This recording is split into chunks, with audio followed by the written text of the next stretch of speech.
স্থির তড়িৎ সম্পর্কে কয়েকটি গুরুত্বপূর্ণ কোশ্চেন এর আগের দিন আমরা আলোচনা করেছিলাম। আজকে আরও বেশ কয়েকটি আলোচনা করব। তাদের মধ্যে প্রথমটি হলো একটি বিন্দু আধানের স্থির ও গতিশীল অবস্থায় যে তড়িৎ প্রভাব হবে তাদের প্রভেদ কী। অর্থাৎ একটি বিন্দু আধান এখানে কিউ আছে, সেটা স্থির অবস্থায় আছে, কোথাও যাচ্ছে না, স্থির অবস্থায় আছে, বেগ 0। আর পরবর্তীকালে এই আধানটি ভি বেগ নিয়ে চলতে শুরু করেছে। তাহলে দুই ক্ষেত্রে, প্রথমে স্থির অবস্থায়, পরবর্তীকালে গতিশীল অবস্থায়, এদের তড়িৎ প্রভাবের কী পরিবর্তন হবে বা কী ভিন্নতা দেখা যাবে সেটা আমরা আলোচনা করব। যখন স্থির অবস্থায় আছে তখন আমরা জানি যে কোনো তড়িৎ আধান তার চারপাশে একটা তড়িৎ ক্ষেত্র বা ইলেকট্রিক ফিল্ড তৈরি করে, এবং সেই ইলেকট্রিক ফিল্ডকে আমরা কিছু কাল্পনিক রেখা দ্বারা কি করি, বর্ণনা করি। এই রেখাগুলোকে, কাল্পনিক রেখাগুলোকে কি বলা হয়, বলরেখা বলা হয়। তাহলে কি হলো, স্থির অবস্থায় কোনো একটি বিন্দু আধান তড়িৎ ক্ষেত্র তৈরি করে চারপাশে। আর গতিশীল অবস্থায় কি হয়, গতিশীল অবস্থাতেও এর জন্য তড়িৎ ক্ষেত্র থাকবে, যেহেতু তড়িৎ আধান তাহলে পরে তড়িৎ ক্ষেত্র থাকবেই, সেটা কোনো ব্যতিক্রম নয়। কিন্তু তার সঙ্গে যখনই একটা আধান গতিশীল হবে তাহলে কি হবে, আমরা জানি যে গতিশীল আধানের জন্য তড়িৎ প্রবাহ তৈরি হয়, তড়িৎ প্রবাহ। তাহলে আধান যখনই গতিশীল হবে ভি বেগে, তখন এখানে তড়িৎ প্রবাহ তৈরি হবে।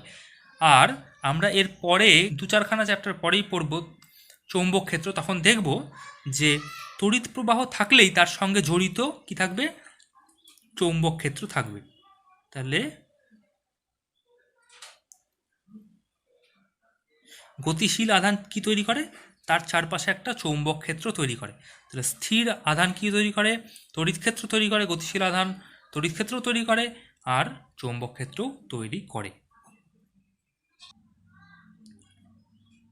পরবর্তী প্রশ্ন হলো, একটি ছোট ধাতব বলকে একটি ওজনহীন সুতোর সাহায্যে একটি বড় সমান্তরাল ধাতব পাত যুগলের মধ্যে ঝুলিয়ে দেওয়া হলো।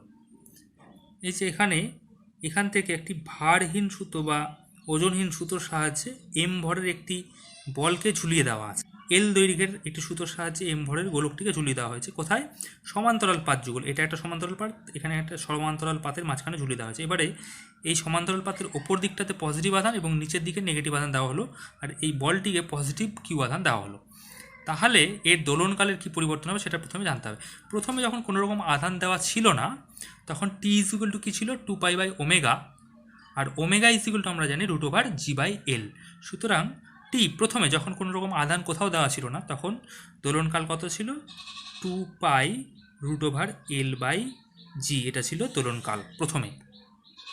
যখনই এখানে পজিটিভ এবং এখানে নেগেটিভ আধান দেওয়া হলো, তখন ইলেকট্রিক ফিল্ড একটা কাজ করবে ওপর থেকে নিচের দিকে, পজিটিভ থেকে নেগেটিভ তড়িৎদ্বারের দিকে ইলেকট্রিক ফিল্ড কাজ করে ই।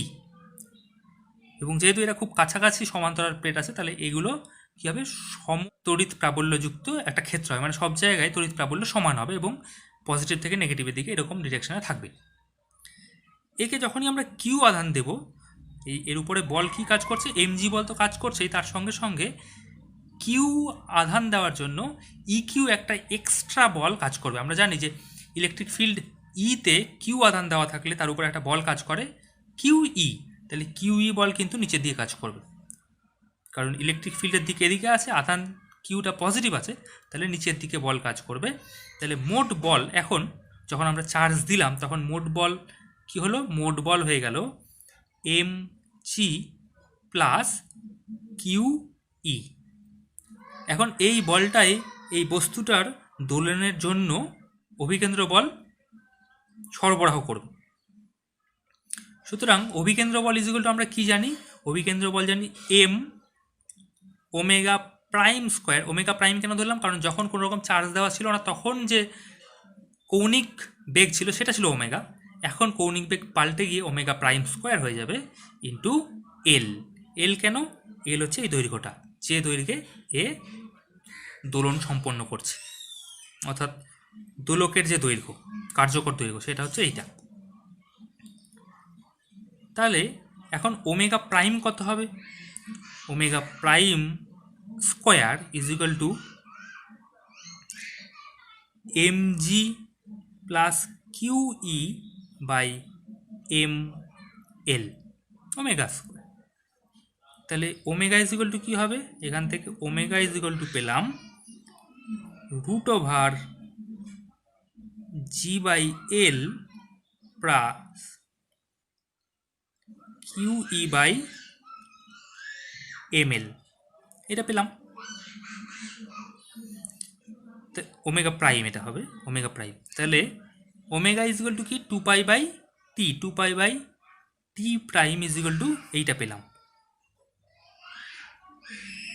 জি by L plus Q E by M L. সুতরাং T prime is equal to কি পাচ্ছি, T prime is equal to পাচ্ছি 2 পাই বাই, এই টি প্রাইমটা এদিকে নিয়ে গেলাম আর এই পার্টটাকে এদিকে নিয়ে আসলাম, তাহলে 2 pi by root over G by L যেটা ছিল এখানে, 2 পাই বাই জি বাই এল, ওটা পরে আসছে, ঠিক আছে। আচ্ছা, আপাতত লিখি G by L plus Q E by M L is equal to, এই রুট ওভার জি বাই এলটাকে বাইরে বের করে নিচ্ছি তাহলে সুবিধা হবে। তাহলে root over G by L যদি বাইরে বের করে নিই, তাহলে আরেকটা রুট ওভারের মধ্যে 1 প্লাস কিউ ই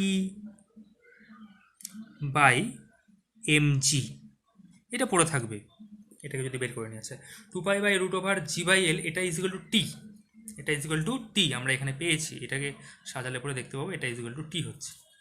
তাহলে T prime is equal to কী হবে, T prime is equal to হবে T by root over 1 plus Q E by M G. তাহলে দেখা গেল এখানে কিন্তু নতুন যে টাইম পিরিয়ডটা হবে সেটা কিন্তু আগের থেকে কমে যাবে। আগেরটি ছিল নিচের দিকে কি আছে, একের থেকে বড় রাশিমালা আছে, তাহলে এইটা টি এর থেকে কম হবে। টিকে একের থেকে বেশি দিয়ে ভাগ করছি, তাহলে নতুন যে রাশিমালাটা পাবো সেটা টি এর থেকে কম হবে। কেন হলো, কারণ এখানে বল বেড়ে যাচ্ছে, অভিকেন্দ্র বল বেড়ে গেলে আমরা জানি, আগেও যখন সিম্পল হারমোনিক মোশন পড়েছিলাম তখন দেখেছিলাম যখন অভিকেন্দ্র বল বেড়ে যাচ্ছে তখন কিন্তু অটোমেটিক্যালি টাইম পিরিয়ড যেটা পর্যায়কাল সেটা কমে যেত, দোলনকালটা কমে যেত, ফ্রিকোয়েন্সি বেড়ে যেত, সেটা এখানে হচ্ছে আমরা দেখতে পাচ্ছি। যে একইভাবে যদি আমরা জাস্ট এটা পাল্টে দিতাম, এখানে নেগেটিভ আর এখানে পজিটিভ আদান করে দিতাম, এই যে এই প্লেটটাতে নেগেটিভ এই প্লেটটাতে পজিটিভ আদান করে দিতাম, তাহলে কিন্তু এখানে পজিটিভ এখানে প্লাসের বদলে জাস্ট মাইনাস হতো, অর্থাৎ তখন কিন্তু কমে যেত এটা বলটা, টোটাল বলটা কমে যেত। কারণ এমজি নিচে কাজ করছে, তখন ইলেকট্রিক ফিল্ডের জন্য যে ফোর্সটা সেটা উপর দিকে কাজ করতো, কারণ ইলেকট্রিক ফিল্ডের দিক ওপর দিকে হয়ে যেত, তাহলে সেখানে দোলনকাল বেড়ে যেত। এটা নিজে করতে পারো তোমরা, এই জাস্ট এখানকার পোলারিটিটা পাল্টে দিলে পরে কি হবে নতুন দোলনকালটা সেটা তোমরা নিজেরা করে দেখতে পারো। নেক্সট যে প্রশ্নটি আমরা আলোচনা করব সেটি হচ্ছে, একটি পরিবাহীর পৃষ্ঠের ঠিক বাইরে তড়িৎ ক্ষেত্র পৃষ্ঠের অভিলম্বে হয় কেন? তারপরে এর সঙ্গে কিছু এক্সট্রা কোশ্চেন আছে, কোনো বলরেখার শুরু ও শেষ কি একই পরিবাহীতে হতে পারে? পরিবাহীর অভ্যন্তরে তড়িৎ প্রাবল্য শূন্য হয় কেন? এই তিনখানা কোশ্চেন আছে, তার মধ্যে একটা একটা করে আমরা আলোচনা করি। প্রথমে, একটি পরিবাহীর পৃষ্ঠের ঠিক বাইরে তড়িৎক্ষেত্র পৃষ্ঠের অবিলম্বে হয় কেন সেটা প্রথমে আমরা দেখে নিই। এইটা একটা পরিবাহী পৃষ্ঠ আছে, এই যে বক্রতল যেটা আছে সেটা পরিবাহী পৃষ্ঠ, এর উপরে লম্ব দিক কোনটা হবে? পরিবাহী পৃষ্ঠের উপরে লম্ব দিক বলতে কোনো একটা বিন্দুতে প্রথমে স্পর্শক টানতে হয়, সেই স্পর্শকের ওপর লম্ব যেটা হয় সেটাই হচ্ছে পরিবাহী পৃষ্ঠের ওপর লম্ব। অর্থাৎ কোনো পৃষ্ঠের উপর লম্ব বলতে সেই পৃষ্ঠের ওপরে প্রথমে স্পর্শক টেনে সেই স্পর্শকের ওপর লম্বটাকে বোঝায়। তাহলে এই যে হরাইজন্টাল যেটা রেখা আছে সেইটা হচ্ছে পরিবাহী পৃষ্ঠের উপরে স্পর্শক, আর তার উপরে এই দিকটা হচ্ছে লম্ব। আমাদেরকে বলছে যে ইলেকট্রিক ফিল্ড সবসময় এই লম্ব দিকে হবে, এদিকে হবে না। এটা কেন হয় সেইটা আমাদেরকে জিজ্ঞেস করছে। আচ্ছা, আমরা দেখি কেন হয় এটা, সেটা দেখি। প্রথমে মনে করছি যে না ঠিক আছে, অন্যদিকে হতেও পারে, তাহলে সেক্ষেত্রে এদিকে স্পর্শকের দিক আর তার সঙ্গে একটা থিটা কোণ করে ইলেকট্রিক ফিল্ড আছে। এবারে আমাদেরকে প্রমাণ করতে হবে যে থিটাটা 90 ডিগ্রি, থিটাটা 90 ডিগ্রি, এটা আমাদেরকে এখন প্রমাণ করে দেখাতে হবে। এদিকে যদি ইলেকট্রিক ফিল্ড থিটা অ্যাঙ্গেল করে থাকে তাহলে ইলেকট্রিক ফিল্ডের দুখানা উপাংশ থাকবে। এদিক বরাবর উপাংশটা হচ্ছে ই সাইন থিটা, আর এদিক বরাবর উপাংশটা হচ্ছে ই কস থিটা। তাহলে এদিকে যখন ই কস থিটা উপাংশ থাকছে তখন এদিকে একটা ইলেকট্রিক ফিল্ড থাকছে। এই ইলেকট্রিক ফিল্ড থাকার মানে হচ্ছে এদিকে কিছু পরিমাণে পজিটিভ আধান আর এদিকে কিছু পরিমাণে নেগেটিভ আধান অ্যাকুমুলেট হয়েছে, অর্থাৎ এদিকে কিছু পরিমাণে পজিটিভ আধান জমা হয়েছে, এদিকে কিছু এক্সট্রা নেগেটিভ আধান জমা হয়েছে, তবে পজিটিভ থেকে নেগেটিভের দিয়ে একটা ইলেকট্রিক ফিল্ডের মান পাওয়া গেছে, তাই তো।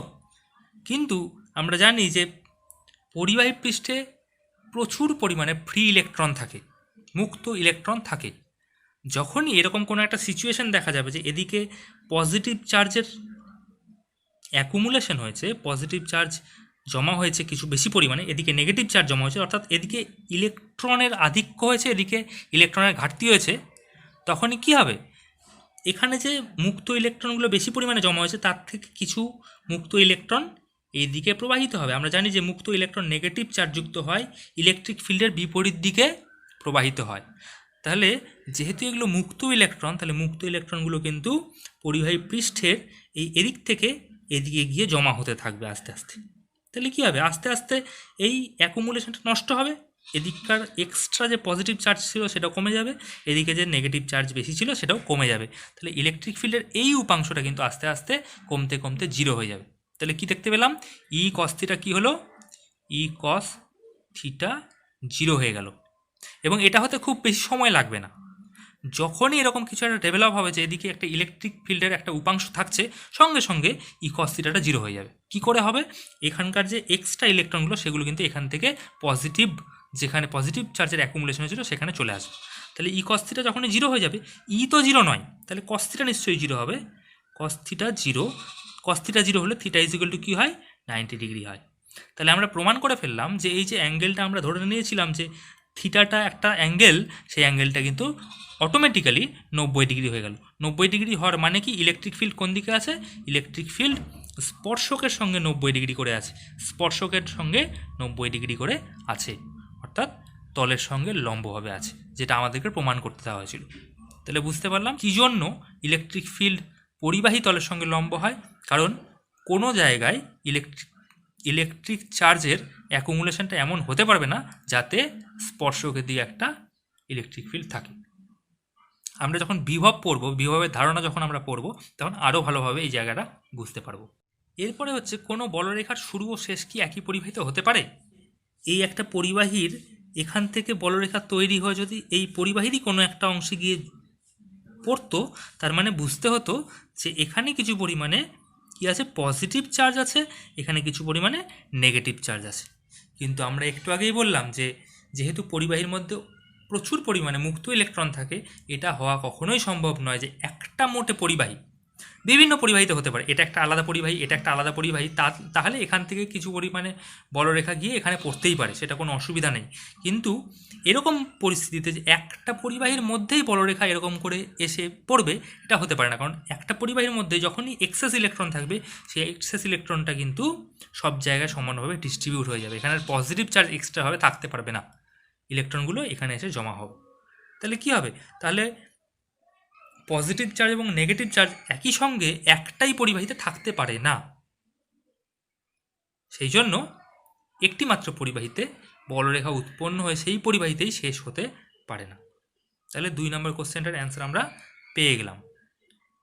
পরিবাহীর অভ্যন্তরে তড়িৎ প্রাবল্য শূন্য হয় কেন, পরিবাহীর অভ্যন্তরে তড়িৎ প্রাবল্য শূন্য হয় কেন। এই একটা পরিবাহী আছে,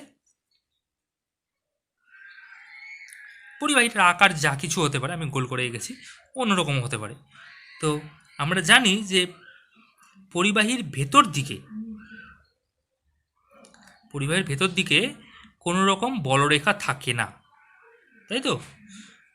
পরিবাহীর ভেতর দিকে বলরেখা থাকে না, এটা হতেই পারবে না, ভেতর দিকে বলরেখা থাকবে না, বাইরের দিকে বলরেখা থাকতে পারে, ভেতরে বলরেখা থাকতে পারবে না। এবং আমরা জানি যে কোনো জায়গায় যদি বলরেখা না হয় তাহলে সেখানে তড়িৎ প্রাবল্য থাকবে না। কেন, কারণ বলরেখাগুলোর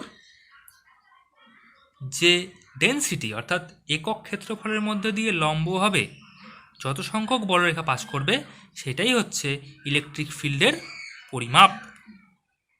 একক ক্ষেত্রফলের মধ্যে দিয়ে যতগুলো বলরেখা লম্বভাবে প্রবাহিত হবে বা নির্গত হবে সেই যে পরিমাণটা, একে বলা হয় তড়িৎ বলরেখার ঘনত্ব, সেইটাই হচ্ছে তড়িৎ প্রাবল্যের পরিমাণ।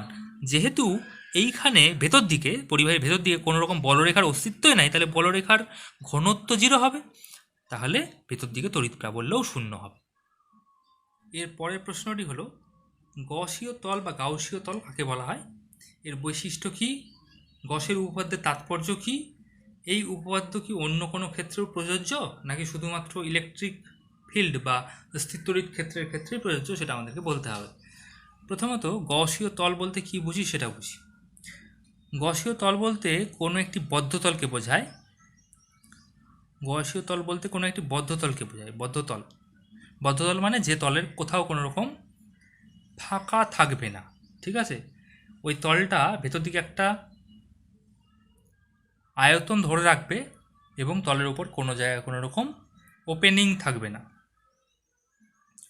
যেমন একটি লোহার বলের যে উপরিতল সেটা একটা গসীয় তল হবে, বা একটি ইটের যে উপরিতল সেটা একটা গসীয় তল হবে, কারণ সেগুলো হচ্ছে বদ্ধতল। তলগুলো বদ্ধতল, এর তলগুলোর কোথাও কোনো রকম ফাঁকা নাই, ঠিক আছে। কিন্তু ঘটি বাটি এইসব যে তলগুলো হয়, এই তলগুলো কিন্তু মুক্ত তল, এগুলো কিন্তু বদ্ধতল নয়, ঠিক আছে। তাহলে বদ্ধতল বলতে কোন জিনিসটা বুঝি, কোন তলটা বুঝি, যে তলটার দ্বারা কোনো একটা আয়তনকে একেবারে ঘেরা আছে, সেইটার কোথাও কোনো রকম ফাঁকা নাই। হ্যাঁ, তাহলে সেগুলো হচ্ছে গসীয় তল। এই তলের উপরে কী করা হয়, ইন্টিগ্রেশন করা হয়। গসীয় তলের উপরে ইন্টিগ্রেশন করা হয়, কোনো একটা ভেক্টরের ইন্টিগ্রেশন গসীয় তলের উপরে করা হয়। এই গসীয় তলের বৈশিষ্ট্য কি, গসীয় তলের বৈশিষ্ট্য হচ্ছে এই তলটার কোথাও কোনো রকম ছিদ্র থাকা যাবে না, বদ্ধতল হতে হবে। এটা হচ্ছে গসীয় তলের বৈশিষ্ট্য। এবার গসের উপপাদ্যের তাৎপর্য কি সেটা আমাদেরকে বুঝতে হবে। গসের উপপাদ্যের তাৎপর্য হচ্ছে, যদি গসীয় তলের ভেতরে কোনো জায়গায় চার্জ দেওয়া থাকে, তাহলে আমরা এই গসীয় তলের মধ্যে দিয়ে কতখানি ফ্লাক্স প্রবাহিত হবে সেটা স্পষ্টত জানতে পারি গসের উপপাদ্য থেকে। তাহলে কতখানি ফ্লাক্স প্রবাহিত হবে,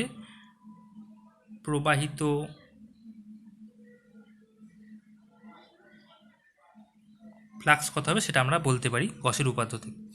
দ্বিতীয়ত, যদি আমাদের গসিয়ান যে সারফেস বা গসীয় তল সেটা যদি আধানের সাপেক্ষে সিমেট্রিক হয়, তাহলে সেই তলের উপরে কোনো বিন্দুতে কত ইলেকট্রিক ফিল্ড হবে সেটাও আমরা বের করতে পারি গসের উপপাদ্য থেকে। সেটা আমরা বের করেওছি, তাই না। যেগুলো সিমেট্রিক তল ছিল সেগুলোর ক্ষেত্রে আমরা বের করেছি। আবার যদি ওই তলের উপরে ইলেকট্রিক ফিল্ড দেওয়া থাকে, তাহলে সেক্ষেত্রে আমরা ভেতর দিয়ে কত চার্জ আছে সেটাও বের করতে পেরেছিলাম। গসের উপপাদ্য জানা থাকলে তবেই আমরা এটা বের করতে পারি, তাই তো। তাহলে গসের উপপাদ্য থেকে কী কী হতে পারে, প্রবাহিত ফ্লাক্স আমরা বের করতে পারি। 2 নম্বর হচ্ছে প্রতিসম গসীয় তল হলে তলের ওপর ইলেকট্রিক ফিল্ড বের করা যায়। যদি ভেতর দিকের ইলেকট্রিক চার্জটা জানা থাকে, তাহলে প্রতিসম গসীয় তলের ক্ষেত্রে তলের উপর ইলেকট্রিক ফিল্ড বের করা যায়। 3 নম্বর, যদি তলটা প্রতিসম হয়, চার্জ সাপেক্ষে প্রতিসম হয়, তাহলে তলে, আচ্ছা প্রতিসম তলে লিখে দিই, প্রতিসম তলে ইলেকট্রিক ফিল্ড জানা থাকলে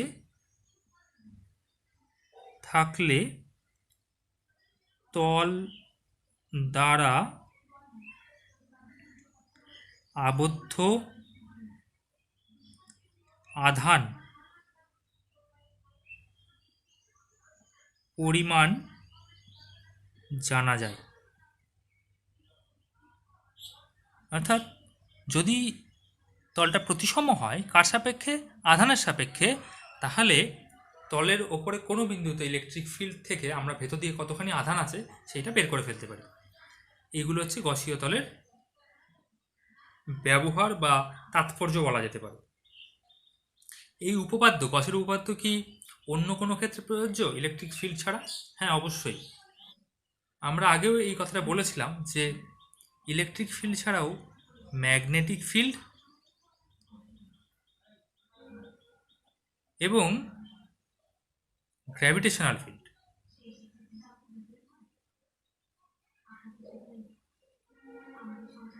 এই দুই ক্ষেত্রেও কিন্তু গসের সূত্র প্রযোজ্য। ম্যাগনেটিক ফিল্ড এবং গ্র্যাভিটেশনাল ফিল্ডেও আমরা গসের সূত্র ইউজ করতে পারি।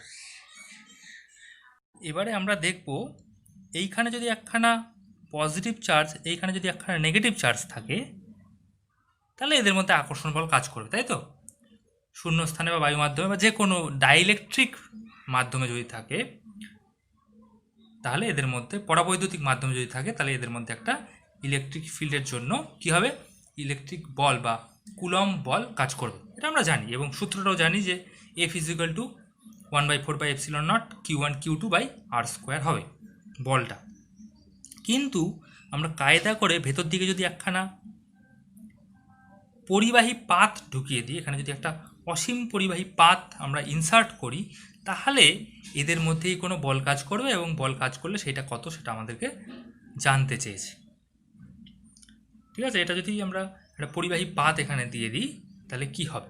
একটা তামার পাত দিয়ে দিলাম, তখন কি ঘটবে?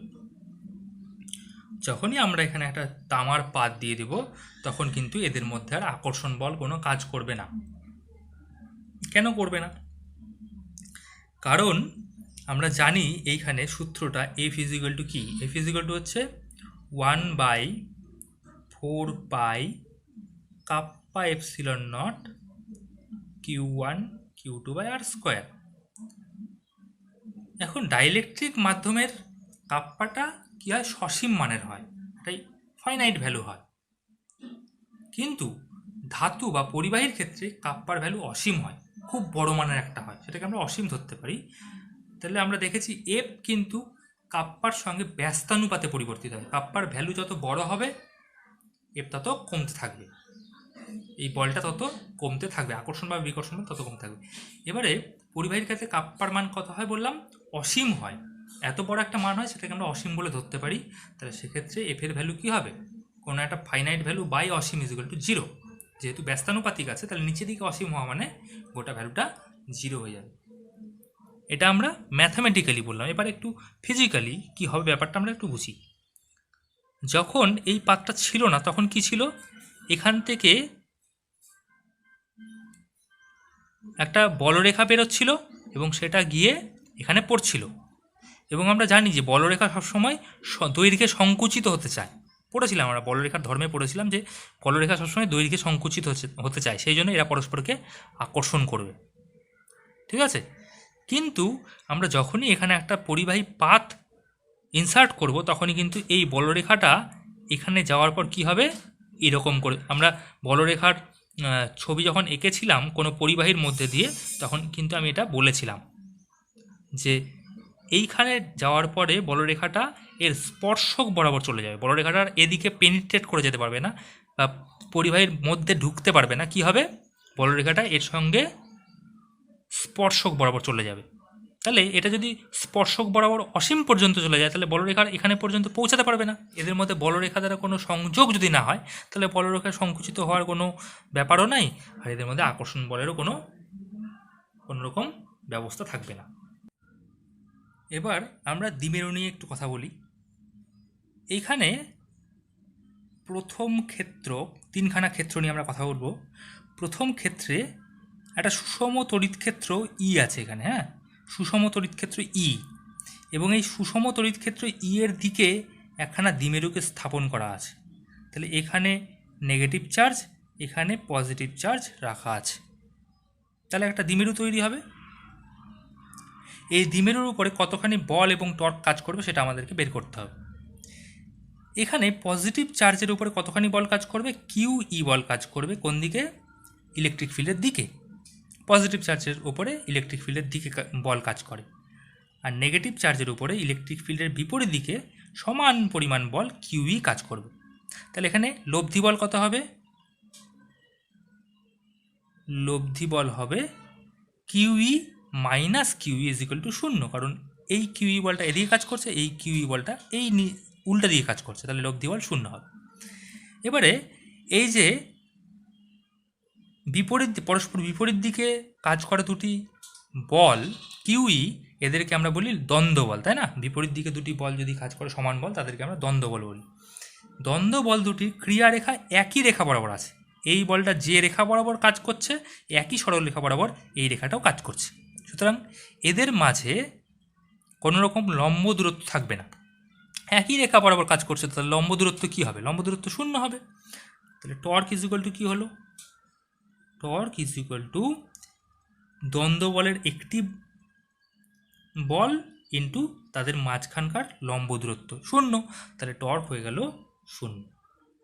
তাহলে প্রথম ক্ষেত্রে যখন আমরা ইলেকট্রিক ফিল্ডের দিকে বা বিপরীত দিকে আমরা যদি প্লাস কিউটাকে এখানে এবং এটাকে নেগেটিভ কিউটাকে এখানে লিখতাম, তাহলেও কিন্তু লব্ধি বল 0 এবং টর্ক 0ই হতো। এটা তোমরা নিজেরা করে দেখতে পারো, মানে এটা জাস্টিফাই করতে পারো। সত্যি সত্যি এই পোলারিটাকে উল্টে দিলে, অর্থাৎ বিপরীত দিকে যদি আমরা স্থাপন করি দ্বিমেরুটাকে, তাহলেও লব্ধি বল এবং টর্ক 0 হবে, প্রথম ক্ষেত্র। দ্বিতীয় ক্ষেত্রে সুষম ইলেকট্রিক ফিল্ড এদিকে কাজ করছে, আর দ্বিমেরুটাকে এর সঙ্গে লম্বভাবে স্থাপন করলাম, বা যে কোনো একটা অ্যাঙ্গেল স্থাপন করলাম, ঠিক আছে? আমরা লম্বভাবে স্থাপন করলাম। তাহলে সেক্ষেত্রে এখানে পজিটিভ চার্জ, এখানে যদি নেগেটিভ চার্জ হয়, তাহলে এখানে লব্ধি বল এবং টর্ক কত হবে সেটা আমাদের বের করতে হবে। এর উপরে যে বলটা কাজ করবে সেটা হচ্ছে কিউই ইলেকট্রিক ফিল্ডের দিকে, এর উপরে যে বলটা কাজ করবে সেটা ইলেকট্রিক ফিল্ডের বিপরীত দিকে কিউই বল কাজ করবে। তাহলে লব্ধি বল কী হবে, লব্ধি বল আবার 0 হয়ে যাবে, কারণ এই গোটা সংস্থাটার উপরে যে বল হচ্ছে একটা প্লাস কিউ ই বল এদিকে কাজ করছে, তার বিপরীত দিকে আরেকটা কিউই বল কাজ করছে। তাহলে লব্ধি বল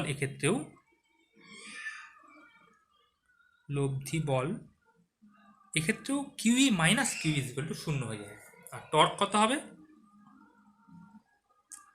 টর্ক হবে দুটি বলের মধ্যে, এগুলোকে দ্বন্দ্ব বল বলে, সমান মানের বিপরীত দিকে বল কাজ করলে সেগুলোকে দ্বন্দ্ব বল বলে। তাহলে দ্বন্দ্ব বলের যে কোনো একটি বল ইন্টু তাদের মাঝখানকার লম্ব দূরত্ব, তাদের ক্রিয়ারেখার মাঝখানকার লম্ব দূরত্ব, এটা হচ্ছে 2L। আমরা দ্বিমেরুর দৈর্ঘ্যকে 2L বলে লিখি, তাই না? তাহলে 2L।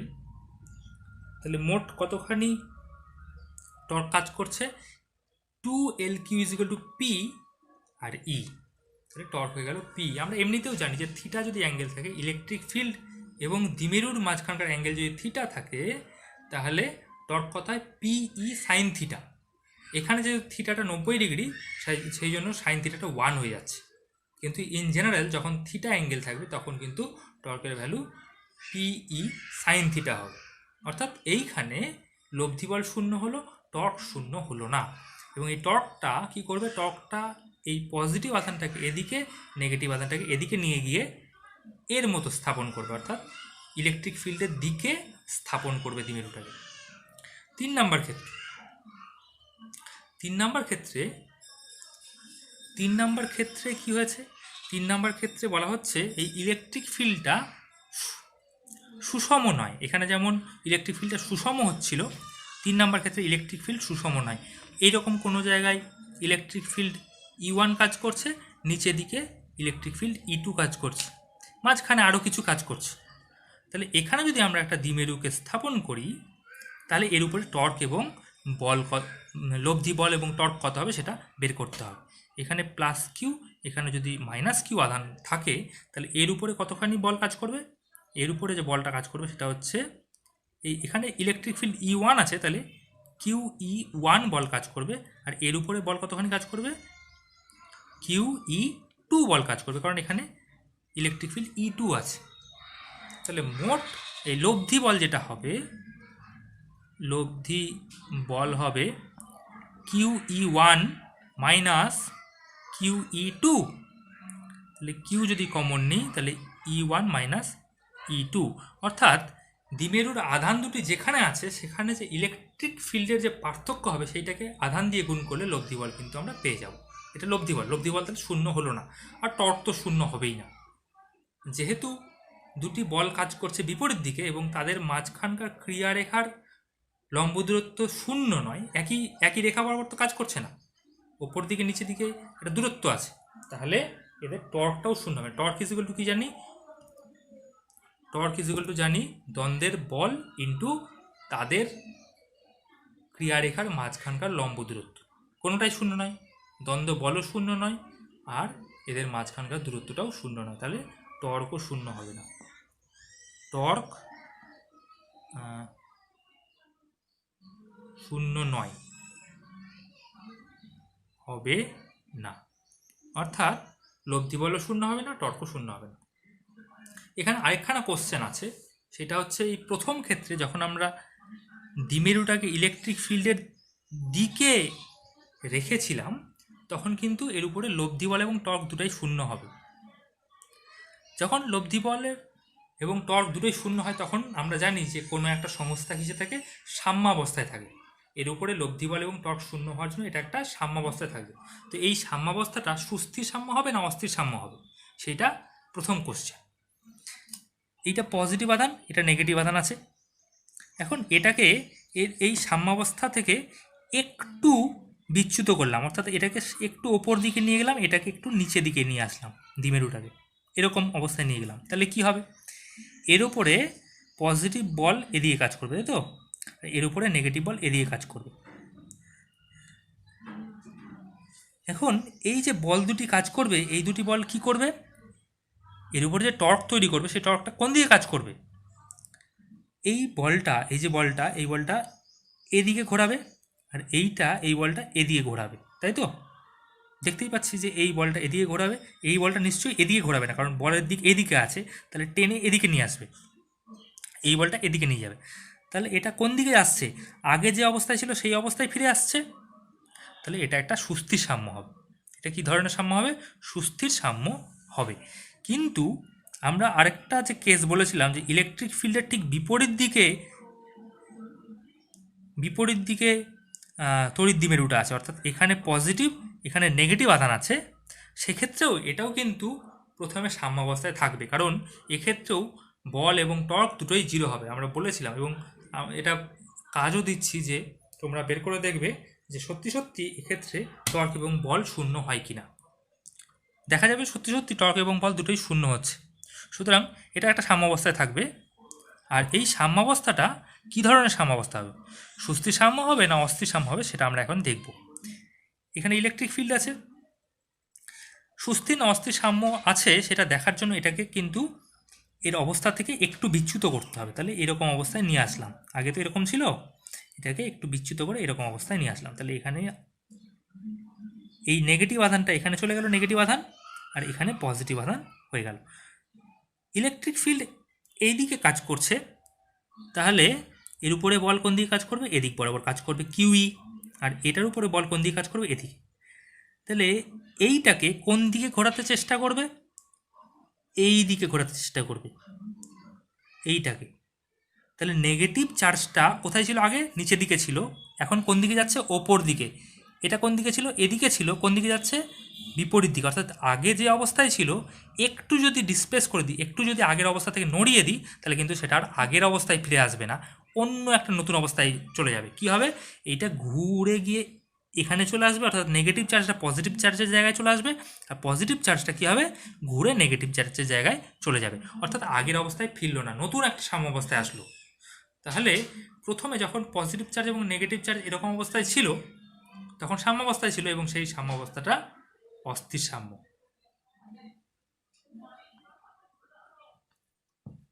নেক্সট কোশ্চেন হচ্ছে, এইটা একটা বাক্স আছে,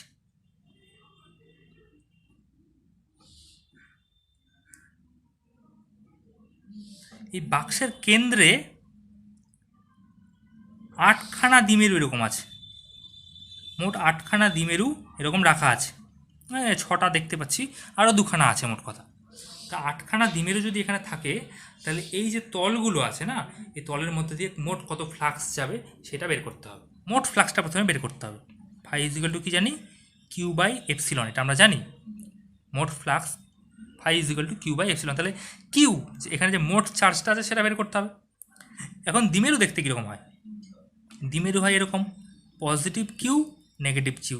তাহলে একটা দ্বিমেরুর মোট চার্জ কত হলো, plus Q minus Q equal to 0। একইভাবে প্রত্যেকটার জন্য 8টার মধ্যে প্রত্যেকটার জন্য প্লাস কিউ মাইনাস কিউ 0, আবার plus Q prime minus Q prime 0। তাহলে প্রত্যেকটা দ্বিমেরুর জন্য মোট চার্জ 0 হবে। তাহলে 8টা দ্বিমেরু থাকুক অথবা 1000খানা দ্বিমেরু থাকুক, মোট চার্জ কিন্তু ভেতর দিকে কত হবে, 0। তাহলে মোট ফ্লাক্স কত হবে, মোট ফ্লাক্স হবে 0 by epsilon is equal to 0। তাহলে ভেতর দিকে যতগুলোই দ্বিমেরু থাকুক না কেন মোট ফ্লাক্স 0ই হবে, কারণ প্রত্যেকটি দ্বিমেরুর মোট চার্জ 0 হয়।